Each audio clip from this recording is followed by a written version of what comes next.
Welcome to the Versions of Healing, the interview segment of the Healing Version podcast, a space created to uplift real stories from real people on their unique paths to healing. In each episode, we sit down with individuals from all walks of life, from survivors, overcomers, healers, and seekers, to talk about the experiences that shaped them and the steps they've taken towards wholeness. There's no single way to heal, and no story is too small. Whether the wounds come from trauma, grief, addiction, broken relationships, or self-doubt, this segment is here to hold space for every voice and every version of healing. These conversations are raw, powerful, and rooted in truth, because healing doesn't just happen in silence. It happens when we share, listen, and grow together. So come as you are, and let's explore the many versions of healing. Hey y'all, what's up? And welcome back to another episode of Versions of Healing, the interview segment of the Healing Version podcast. I am your host, Deborah, and today's guest is Cristiano Colla, and he is more than just a storyteller. He's a bridge between the raw realities of life and deep spiritual insight. Once a personal trainer chasing physical perfection, Cristiano's life was transformed by a journey in the Peruvian jungle. That awakening led him to embrace imperfection, shadow work, and authentic living.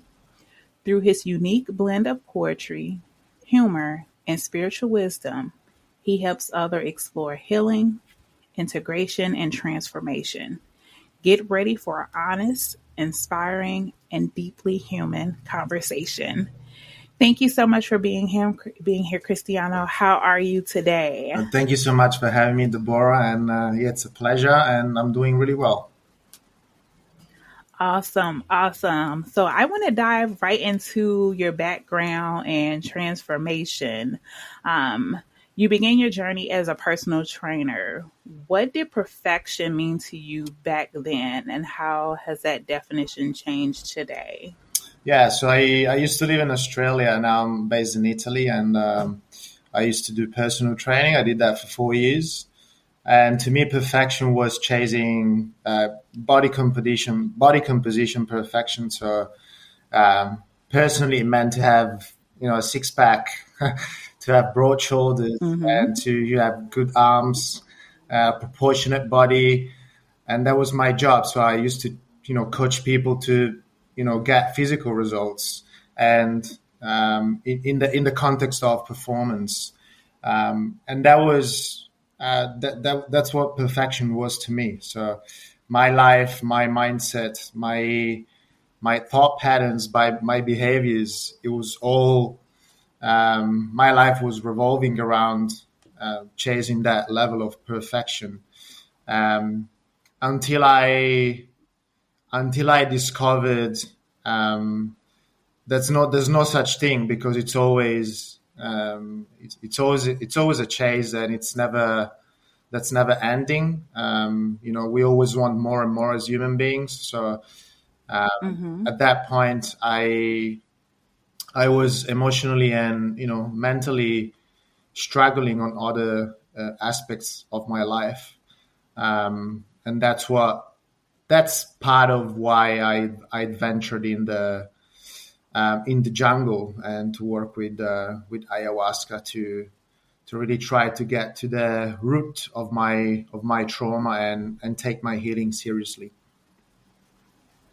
Okay, I'm glad you brought up ayahuasca. Can you take us back to your ayahuasca experience in Peru? What was the most unexpected thing that was revealed to you?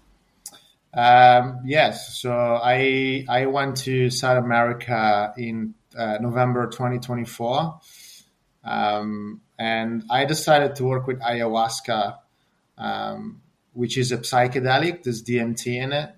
Is a psychedelic substance, which helps you expand your consciousness, and based on the intention you have, it helps you extract your childhood traumas or whatever you're trying to work on. And I decided to do that because I was doing therapy, like I was going to psychologists, and that couldn't work for me. I just felt it was surface level conversation and speaking about the same stuff over and over. For me, didn't do it. I Mm-hmm. tried hypnotherapy too, and I got some good results in the first couple of months. But then I used to fall back into the same, old patterns, the same loops uh, that would Mm-hmm. keep me stuck. Um, and I did some research in ayahuasca. I was reading a book about it, and it seemed like the good option. And just by doing research, I understood that the plant was going to help me to really get to the root of my traumas, and that's what fascinated me. I was reading story about people that they completely transformed their life, um, and that's what I wanted to do. So it seemed like the good option for me back then. Okay. And can you tell us a little bit about ayahuasca? It's a plant. So like it's like what does it look like? I know it's beautiful. All plants are just beautiful. I don't think I've ever seen an ugly plant. So No, can it's not. you just give us a little more insight about it? You said you read a book on it, right? Well, I was reading a book about the toxic culture and childhood traumas, Mm. about Gabor Mate, which is a Canadian author, and he was explaining about his experience with the plant. So that inspired me to take action. But in regard to your question, so the ayahuasca is a mix of two plants actually. So one is the ayahuasca vine, and the other is called chacruna bush, and they only use the leaves. So they mix the leaves of the Mm. chacruna bush with the ayahuasca vine.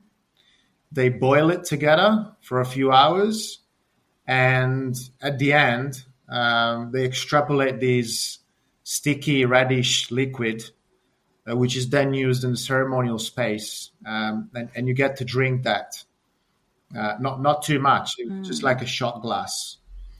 So Okay. you get to drink that, and it takes effect in, let's say, 20, 30 minutes, depending on your body type and depending if you've done it before or not. And I did 6 ceremonies over 12 days, and each ceremony they would increment the dose a little bit.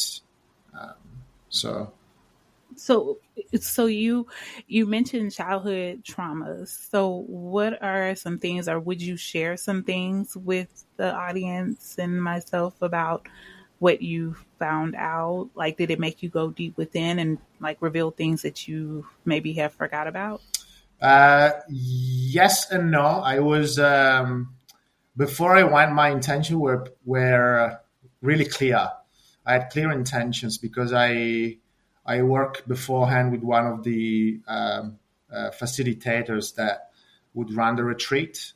So that helped me a lot. Set clear intention, and as I mentioned before, I was doing some therapy, so I was aware of what were my childhood traumas. For Mm-hmm. example, feeling abandoned, especially on my mother's side, because my mom aborted twice before I was born, and I've always felt wanted on one side, on my father's side, and not really wanted on the other side. And that's a feeling I always had my whole life. And so that was one of it, which used to Mm-hmm. cause me um, to feel abandoned in romantic relationships. Um, it used to cause me to chase older women in relationship because subconsciously I was seeking that mother figure that I lacked at times. Therefore, I was looking for a woman that could take care of me in a way, which is not a good Mm-hmm. dynamic in a romantic relationship.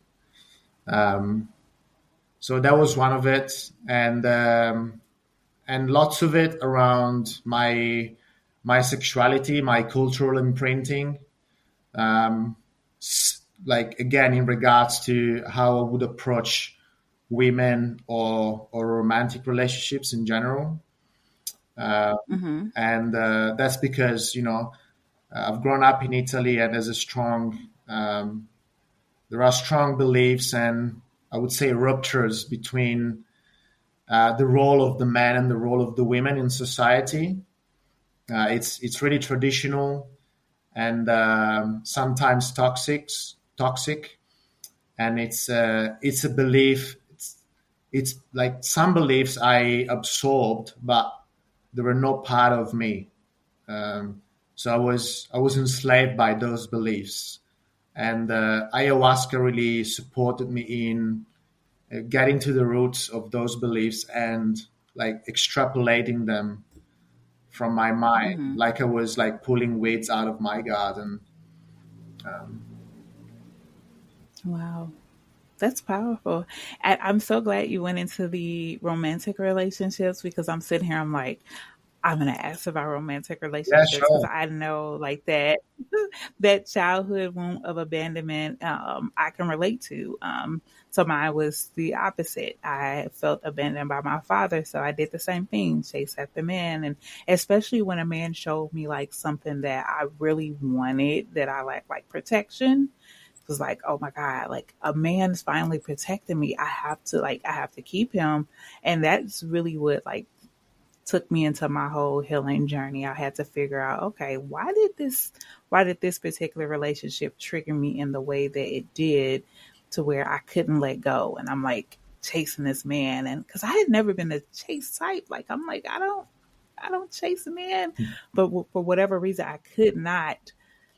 couldn't shake this one guy, and it was like, and I'm just thinking about everything. He's a gentleman. He's a protector. He made me feel all these things that I've always wanted from my dad, and I didn't realize it at first, but then I finally realized it, and I was like, yep, I gotta heal that wound because we can't be out here chasing people who are showing us that they don't want us. Like Yeah. if they, people's actions will always tell us how they feel about us, and we just have to act accordingly.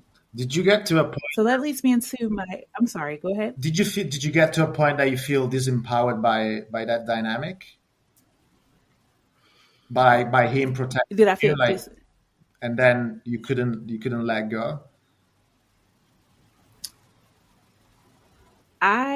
Yeah, because it was almost like I was in a trance. Yeah. Like I was so attached to him and wanted to like be with him all the time and be under him and just feel the protection, because he wasn't just a protector, he was a complete gentleman. He was like all the things that I wanted in a mate, but the biggest thing was the protection, because I never felt protected by my mom or my dad. So to have him come in and be like such a protector, and just it really made me like just latch on to him in a way that I had never latched on to any other man. And then I realized nobody else has ever made me feel protected in the same way that he did. So it awakened something in me that I didn't know that was there. It was like the little girl in me like stood up and was like, "Oh, we like him.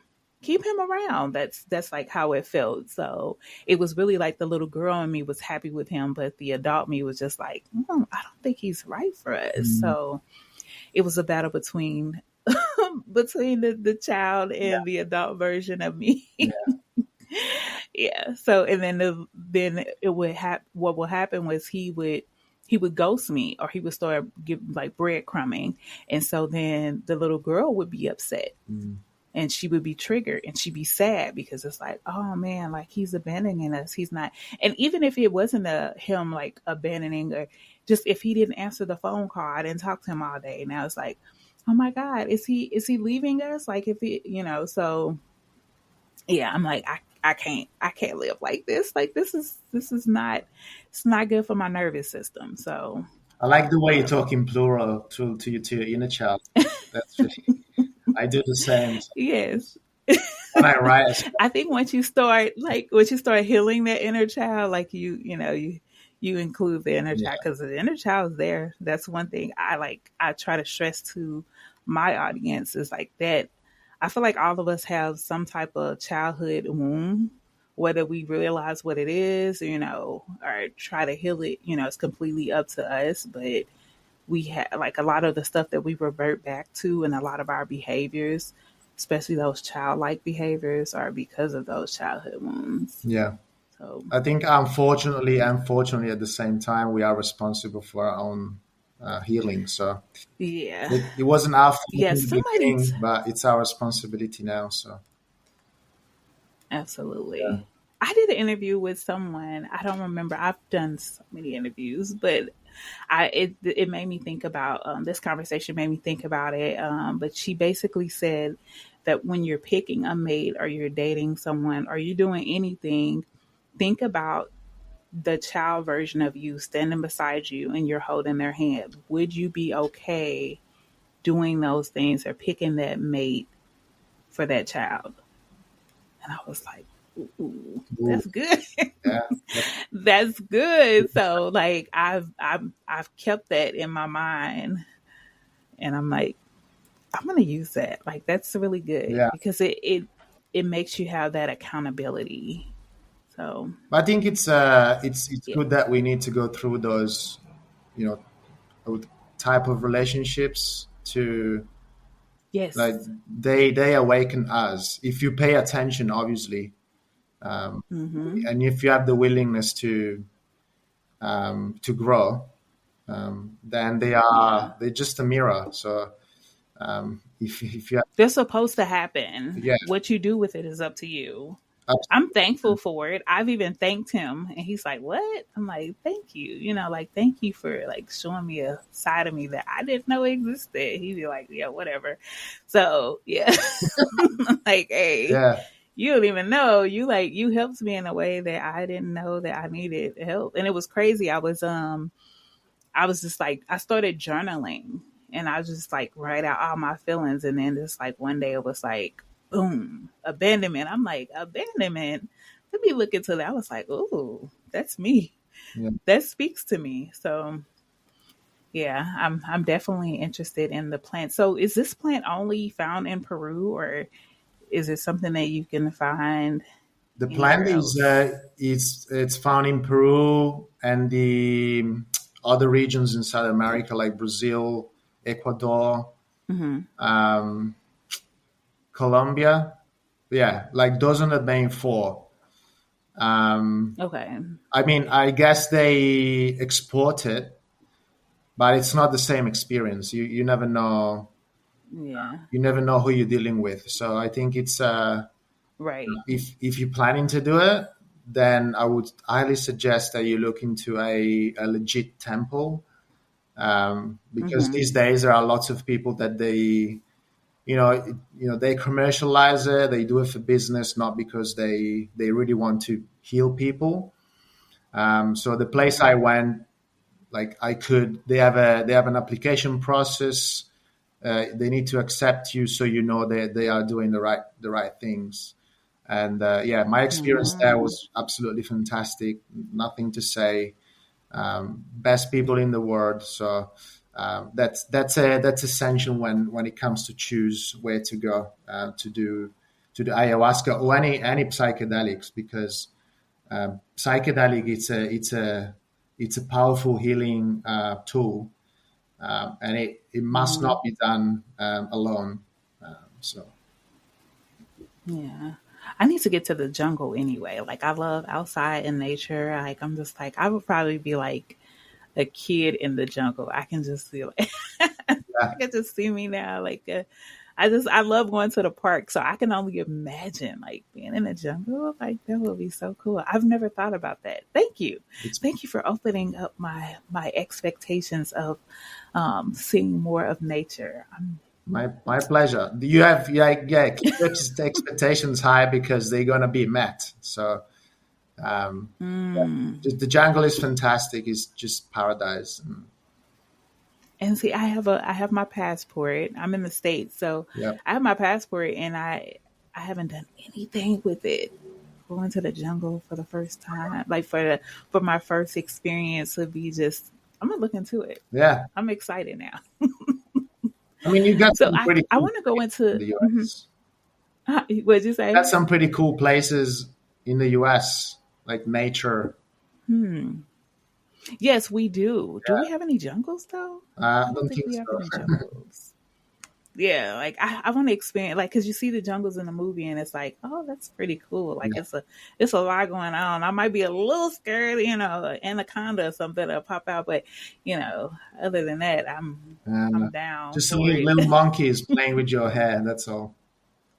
Really? Oh, see, that would I would want to take a monkey home. See, I love animals, so yeah, that would be good for me.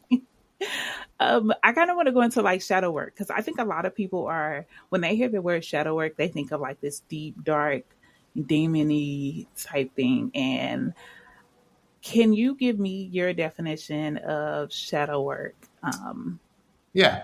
Um, and what that looks like? yeah, sure. Well, the shadow, we all have a shadow side, whether we admit it or whether we like it or not, which is part of all the traits we despise about ourselves, the traits we find annoying about ourselves, the trait we don't like, and the traits that we find it hard to accept.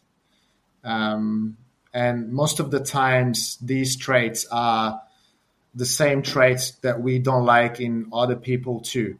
So, for example, if something triggers us of what someone said to us or what someone is doing, uh, most likely it's because we are doing the same things, but we are not aware of it. So it creates this dynamic of trigger and reaction, trigger and reaction. So what I started to do when I began my shadow journey, I used to journal all the things that would trigger me on a daily basis, and it takes lots of courage when you start. So I would suggest that if you start, just be gentle with yourself because it can get really overwhelming and challenging at times. For example, I would write down whenever I would feel jealous about something, which is hard to admit. Yes. So, and then I would do that for like 5, 6 days. And the 7 days, I would go back, read it, and highlight all the commonality between each days. And then I would search for themes, and that's how I found out what was my shadow back then, which was the fear of being at the center of attention, but I was also secretly desiring to be at the center of attention. So when I would feel confident in myself or in a certain context or with certain people, and I was the center of attention, I would feel okay. I know I would feel extroverted. I would express myself with no problems. But when I was in a context where I didn't feel, safe, or maybe I was having a bad day, and for a reason or another, I would find myself in the center of attention. I would just crumble. I would lose all my confidence. I would lose all my esteem, and that's how I find out my shadow. And then from that, there are steps that you can take to integrate the shadow back into the conscious, back into your collective, and so it doesn't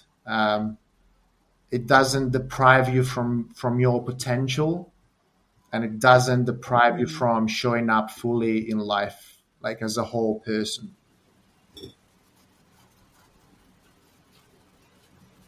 Okay.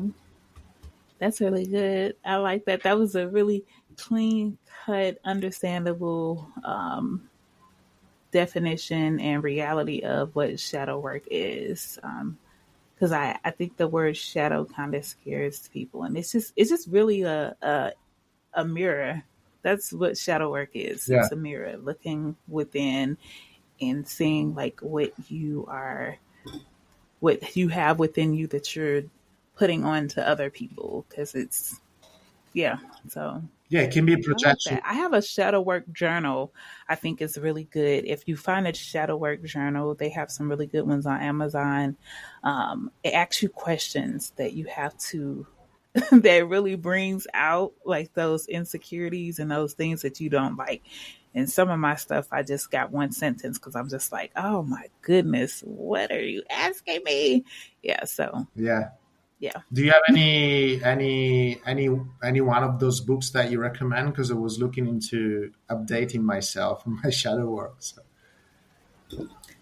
So So mine is specifically for women. Okay. I do know that they have a one just that's for men. I can send it to you later on in an email what they have. But yeah, on Amazon they have really good, and it's pages and pages of questions that start out asking you about your childhood, and then it asks you like about your adulthood, and it asks you like, okay, well, what's something that you didn't like about your childhood? What's something you liked about your childhood? What's something that you don't like about yourself physically? So it's like it takes you into all of these things, and you really have to think, and you might cry Yeah. because it makes you search within and be honest about the things that you are not so proud of. So Yeah. I really like it. I like it, and the reason I like it is because I that transformation and continuing to transform and be a better person is important to me. So it's if you are listening to this episode and it's something that if you're looking to transform, I definitely urge you to start doing some shadow work because it will push you into wanting to be a better you. Yeah. If I can add to that, maybe get someone to help you out as well. Because like doing it by Mm-hmm. ourselves, sometimes it can be triggery unless you have a book like you've done that Mm-hmm. already ask you questions. But I started with my psychologist, so I had a instant feedback, and I like a person Mm-hmm. to relate to and to share with.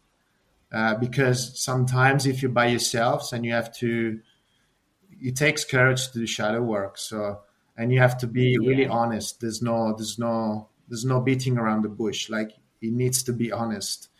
And Yeah. sometimes, It's easy to give up yeah, when you're by yourself. yeah, and Yeah. sometimes when you don't have You don't have anybody someone, holding you accountable. correct. Yeah, I'm sorry, go yeah, ahead. yeah. You got it. Yeah.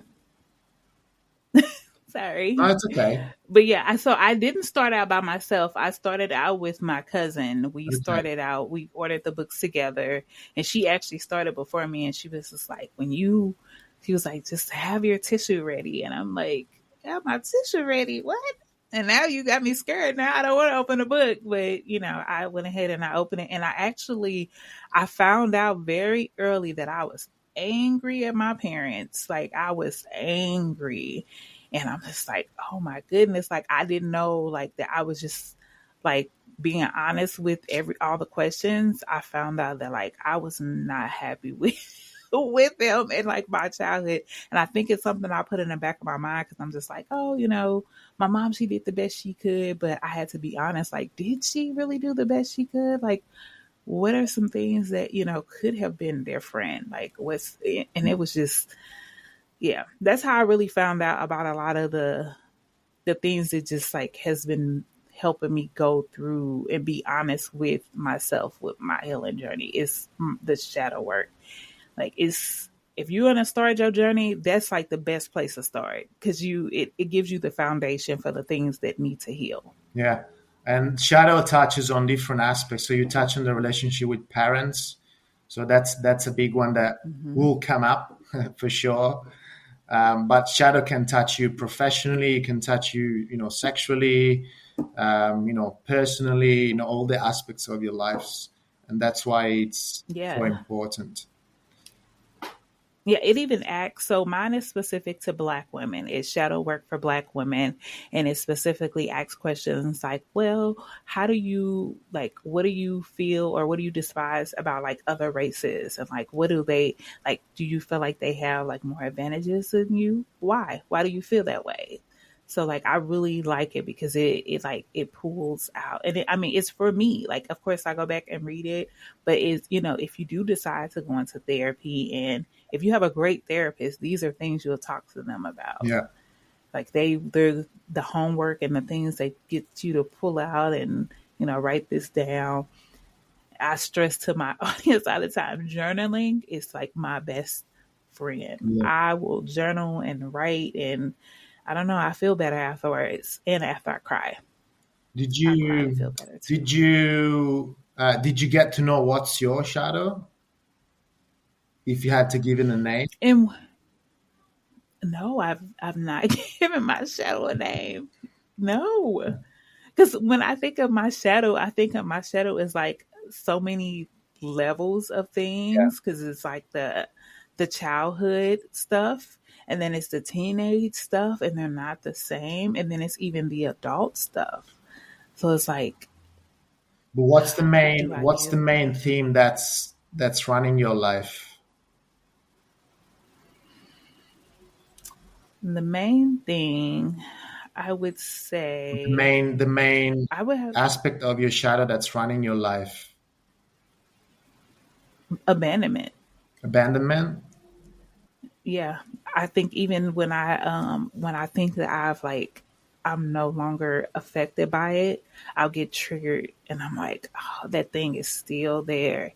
It's still there. And so it's what it's doing is making me like avoid certain relationships, especially new ones, like even whether it be romantically or just getting closer with people. It's just making me like even family, I'm just like, I don't feel like going through the whole abandonment thing. So like if I just not start these relationships, then I don't have to, or try to build relationships, I don't have to worry about it. What's the part of your shadow that's keeping you um, away from your truest potential?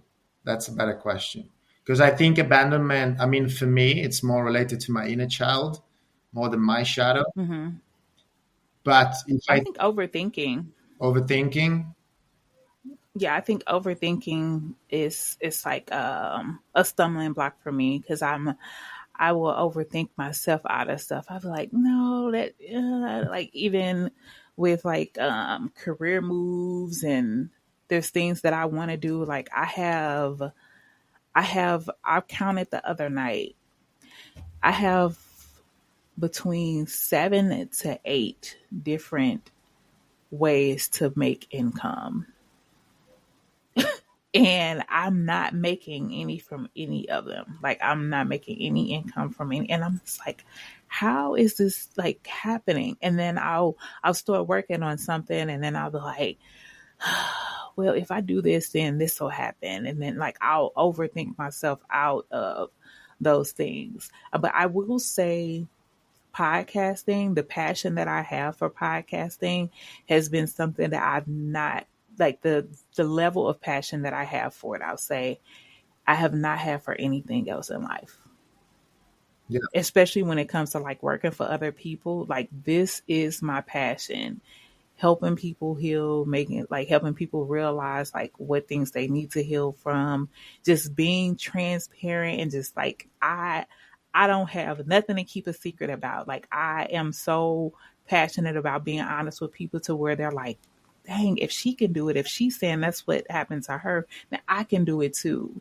And I feel like I can like touch so many people, and that is what keeps me going. And the fact that complete strangers, people that I don't know really, we just know each other's names, will come to me and say, "Hey, I need to.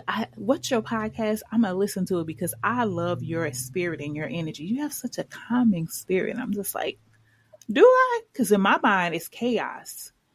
I'm an overthinker. It's chaotic. I'm a mom of five. I'm working 2 jobs. I have a lot of stuff going on. I'm in school, about to be a full-time semester coming up.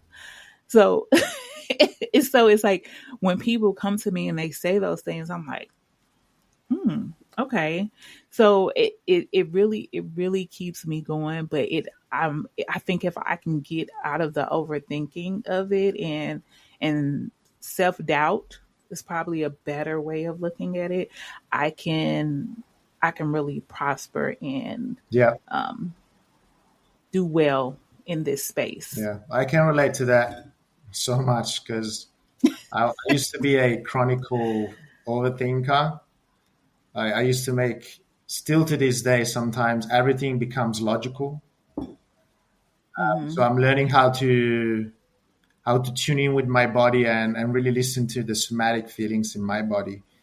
And there are Hmm. some practices I do that they are helping me to sharpen my intuition, and not to use my Okay. brain too much. I mean, don't get me wrong. Like I still, I still use my brain. Like you know what I'm saying. Like Yeah. not to Yeah. make anything logical. Um, Yeah. but So what can you share some of those practices? meditation on death. Meditation on death? Yes, that's. Mm-hmm. I think that's the best type of meditation that you can do. I mean, you Okay. know, all those on love and joy, those are helpful too. But I never found so much relief from the pressure of life and from overthinking than after meditating on death. So Mm. meditating. So that's a specific type of meditation?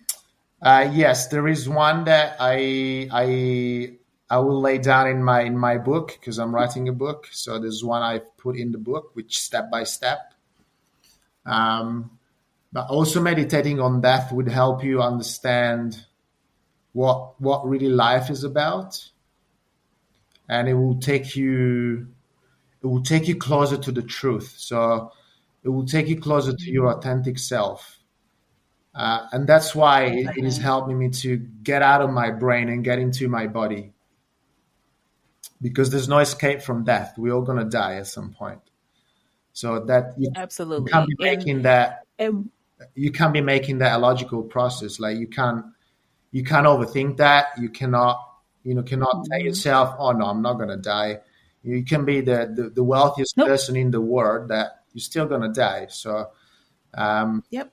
taking We all have a date. correct, yes, and then I do that sometimes, not all the time. Like every day, I just sit there in silence, meditate on other things, just on my breath. But when I feel that I'm about to fall back into some old ways of thinking or behaving, I take my time, I meditate on that, and it serves me as a reset to continue on Hmm. my path without feeling that I'm falling back in a way.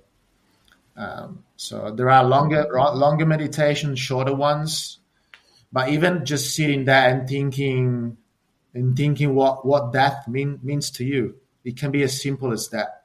You don't have to have a structure. You don't have to listen to anything. You can just sit there for 10 minutes in silence, close your eyes, and think about death and see what comes up. So it's so funny you bring that up because I'll say maybe 3, 4, 5 years ago, this conversation would fall on deaf ears because I would not want to talk about it. But what I have realized, and this is the best way I can like give everybody a visual. My favorite time of year is fall and autumn, And what's happening during that time? It's so beautiful outside, all the oranges and the reds and just everything. It's the most beautiful time of the year. I love October. If I can live in October a year round, I would. Um, what is happening? Death is happening. Yeah, So I'm like, when I think of fall and I think of death because the leaves are dying, like everything's dying, but it's so beautiful. It's beautiful. So I'm like, society makes death this horrible thing, but I'm like, if nature is telling me that it's beautiful, it has to be beautiful. Doesn't mean I want it to happen anytime soon, but I feel like I feel like it's a beautiful thing. Nature is giving us a glimpse of death every year, and it's absolutely beautiful. You nailed it. I think you should write a poem on that. You think I should write a Yeah. Maybe Oh, you should look, don't give me just nothing you else can to do. go back to the recording and just like write what you said. Okay. Okay, I'll have to do That's that. beautiful. But yes, I like I sat and I thought about it and I was like, well, what's happening during this time? Like what's making the leaves and everything so beautiful? They're dying.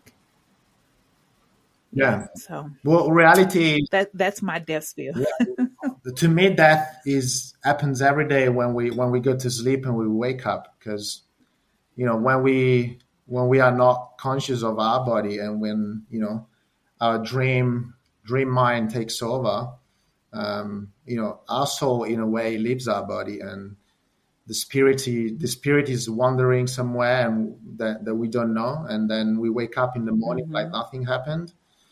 And the Buddhists, they believe that's a cycle of death and life, and we live it or we die every day. So it's gonna be nothing different from when we actually die, and our body will decompose. So um, yeah. Yes.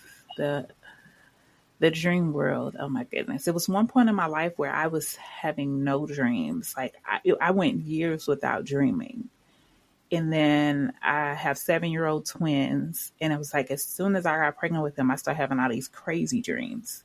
And now I have these dreams and they are so vivid. And I wake up and I remember them. Like I used to couldn't remember my dreams. I would have to write them down. But like I was just telling my daughter this morning about my dream I had last night. I'm like, what does that even mean? Like, what? Like, yeah. So I had a dream the other night that I was pregnant. I was like, absolutely not. Well, maybe that means that I think because I'm dreaming a lot too now, and I'm starting to develop an intuition, almost like a guidance that I then Hmm. translate into my waking life.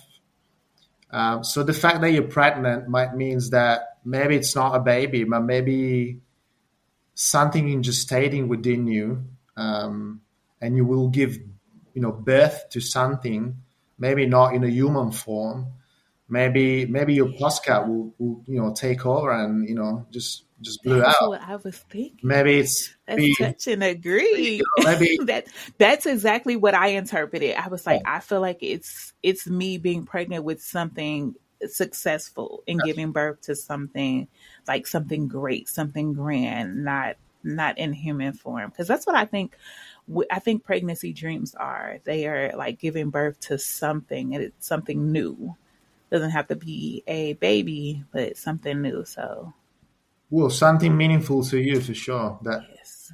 whatever you define as successful, Yes, like I received it. Absolutely, absolutely. So I had a question. So for someone who's curious or hesitant about deep spiritual work, where would you suggest they start?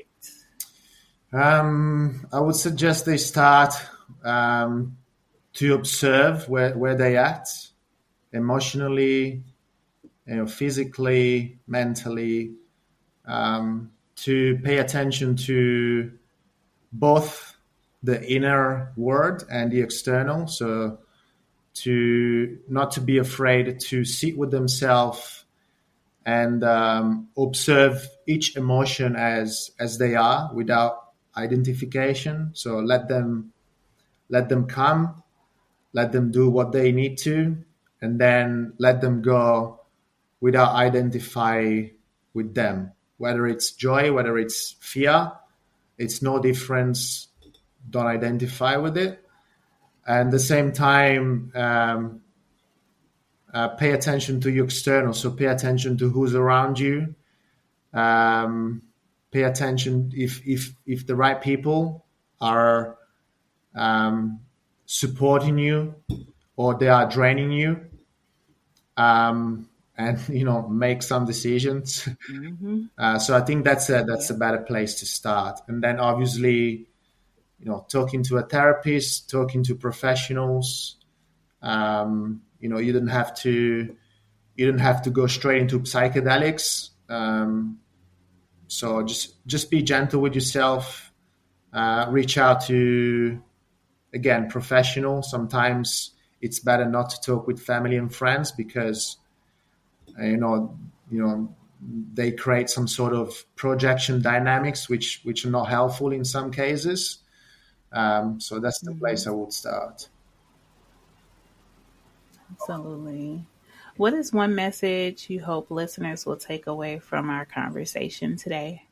I hope they can live their life, start to live a life more authentically, which means showing up as a whole person, and doing their best um, not to be fragmented. So to accept both. I don't like to use good or bad, but to give an idea, to accept both the aspects of ourselves that we like, and also the one we don't like, because they are part of our personality and they are part of the human existence, and they are both helpful in growing and evolving, mentally, emotionally, and spiritually.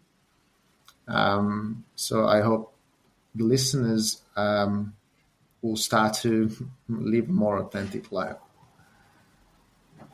Yes, live authentically. I think that'll be the title of this interview.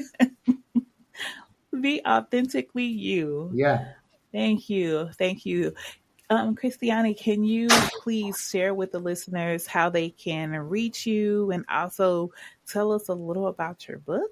Yes. So I started writing my book after the experience in the jungle, because I felt cold. I initially felt the pull to write a book in 2018 when I emigrated from Italy to Australia. But back then I didn't have any spiritual experience. So I waited, and the call came again after my spiritual experience in South America. The book, it's called Awakened by the Forest, which is a memoir of ayahuasca and inner evolution, where I share about my journey with ayahuasca. So from leading up to it, to the retreat, to the integration afterwards, and anything that came up within my experience with the plant. So relating to my childhood traumas, all the stupid things I've done when I was young, and how they affected my life later on, and how I'm making Mm-hmm. conscious decision day by day to again live an authentic life and to transform myself. That's what the book is about. I have two blog pages. So on Substack, one of them, it's called the Hybrid Soul blog, where I write about anything. So poetry, articles on shadow work, creativity, psychedelics, anything that comes to me and I feel pulled to write it, I write about it. And then I have another page which is called Oniric Lives, where I explore the oniric mind through visions, dreams, and oniric experiences. So I've written a couple of articles to help my readers, give them steps by steps how to remember dreams more successfully. And I will start to share my oniric experiences with their interpretation, to give people an idea what it takes to connect intimately with dreams, and how to let them guide our waking life. Awesome. Awesome. All right. Well, I will put all of that information in the show notes so that you can go and support Cristiano's work and go to Substack and also be able to get the book when it comes out. Will your book be on like Amazon, or where can we find it once it's released? Yes, I will. I will publish it in on Amazon. I think maybe November. Yeah, November. I've Okay. done my manuscript now, and there's a few other things I need to do, but everything else is done. Okay. So it will be available in the US on, I would say, November. Yeah. All right, awesome. Well, I thank you so much for being here, Cristiano. I love this conversation. It was a great one. I thank you, the audience, for being here and coming back to another episode of Versions of Healing. And you all have a great day. Peace.